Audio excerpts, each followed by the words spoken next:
Dasturimizni ijtimoiy tarmoqlarda tarqalgan va keng jamoatchilik e'tiborini tortgan voqea tafsiloti bilan davom ettiramiz. Samarqandda 29 yoshli fuqaroning qorin bo'shlig'idan 200 gramm mix va samarez olib tashlandi. Bu haqda Respublika shoshilinch tibbiy yordam ilmiy markazi Samarqand filiali xabar berdi. Xabarda qo'shimcha qilinishicha, erkak qattiq stressga tushgani va o'z xatti-harakatini nazorat qila olmagani uchun ushbu jismlarni yutib yuborgan. Samarqandlik muxbirimiz voqea tafsilotlarini o'rgandi. 29 yoshli yigit tanasidan 200 gramm temir qanday chiqarildi? Respublika shoshilinch tibbiy yordam ilmiy markazining Samarqand viloyat filialiga paxtachilik yigit kuchli qorin og'rig'i bilan olib kelindi. Har bir daqiqa hal qiluvchi ahamiyat kasb etardi. Shifokorlar tomonidan o'tkazilgan diagnostika va laborator tahlillar barchani hayratga soldi. Bemorning me'da ichak tizimida katta miqdorda temir jismlar, mix va samarezlar borligi aniqlandi.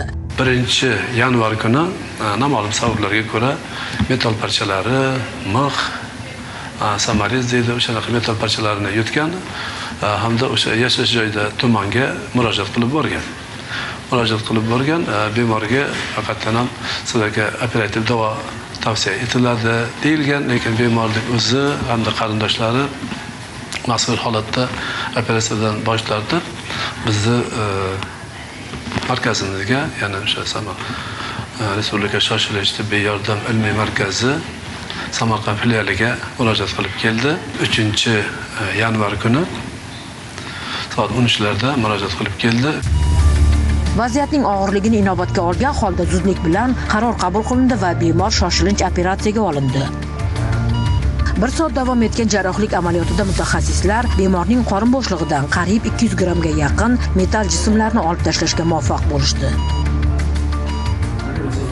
Bemorga zudlik bilan jarrohlik amaliyoti o'tkazish zarur degan xulosaga keldik. Aks holda juda og'ir asoratlar yuzaga kelishi mumkin edi, deydi markazning birinchi xirurgiya bo'limi mudiri Panjir O'ziyev. Ichakdagi, me'dadagi yot jismlar, metall jismlar o'sha me'da hamda ichaklarni tiyish ehtimoli borligi sababli bemorga operativ davo tavsiya qilindi. 5-yanvar kuni operatsiyaga olindi. Me'dadan, ichaklardan o'sha mix hamda metall parchalari, samarezlar 200 grammdan ziyod narsalar olindi. Bemor operatsiyadan keyin hozir umumiy ahvoli qoniqarli, holati aktiv, davo muolajalari davom ettirilyapti. Ayni paytda bemorning ahvoli qoniqarli, u mustaqil harakatlanmoqda, hayotiga xavf yo'q. Biroq eng asosiy savol hali ham ochiq qolmoqda. Yigit nega va qanday qilib o'z hayotini xavf ostiga qo'yib, mix va samarezlarni yutib yuborgan? Bemorning yaqinlari so'zlariga ko'ra, u so'nggi paytlarda kuchli stress holatiga tushib qolgan. Shu ruhiy bosim ta'sirida o'z xatti-harakatlarini nazorat qila olmagan va ushbu jismlarni yutib yuborgan deb taxmin qilinmoqda. Shifokorlar fuqarolarni o'z sog'ligiga beparvo bo'lmaslikka, ayniqsa ruhiy tushkunlik holatlarida o'z vaqtida mutaxassislarga murojaat qilishga chaqirmoqda. Mo'tabar Nurmuhammedov va Ozodbek Nurmuhammedov Samarqanddan.